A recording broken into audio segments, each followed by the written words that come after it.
അസ്സലാമു പ്രവാചകൻ മൂസാ നബി അലൈഹി വസല്ലമ്മയുടെ കഥയിലേക്ക് എല്ലാവർക്കും സ്വാഗതം. കടൽ പിളർന്നതിന് ശേഷം ബനി ഇസ്രായേൽ സുരക്ഷിതരായി. ശത്രു നശിച്ചു, അടിമത്തം അവസാനിച്ചു. പക്ഷേ സ്വാതന്ത്ര്യത്തിന് ശേഷം ക്ഷമയാണ് ഏറ്റവും വലിയ പരീക്ഷ. പ്രവാചകൻ മൂസാ നബി അലൈഹി വസല്ലമ്മ അള്ളാഹുവിൻ്റെ വിളിയാൽ സീനായ് മല കയറുന്നു. 40 രാവും പകലും അള്ളാഹുവിൻ്റെ വചനങ്ങൾ ലഭിക്കാൻ. മുകളിൽ മേഘങ്ങൾ, ഇടിമുഴക്കം, ഭയപ്പെടുത്തുന്ന ശാന്തത. താഴെ ജനങ്ങൾ കാത്തിരിക്കുന്നു. ആദ്യ ദിവസം ക്ഷമ, 10-ാം ദിവസം സംശയം, 20-ാം ദിവസം അശാന്തി.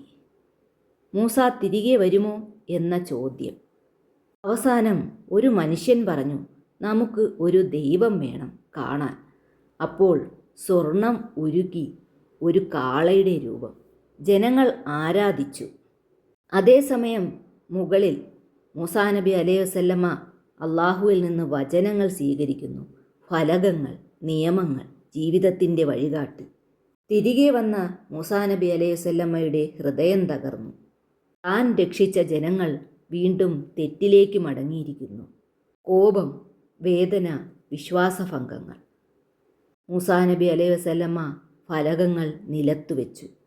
എന്നിട്ട് അദ്ദേഹം അള്ളാഹുവിനോട് പ്രാർത്ഥിച്ചു, തൻ്റെ ജനങ്ങൾക്ക് വേണ്ടി. അള്ളാഹു അവരെ പൂർണ്ണമായി തള്ളിയില്ല. ചാനൽ ഇഷ്ടപ്പെട്ടെങ്കിൽ എല്ലാവരും സബ്സ്ക്രൈബ് ചെയ്യണേ.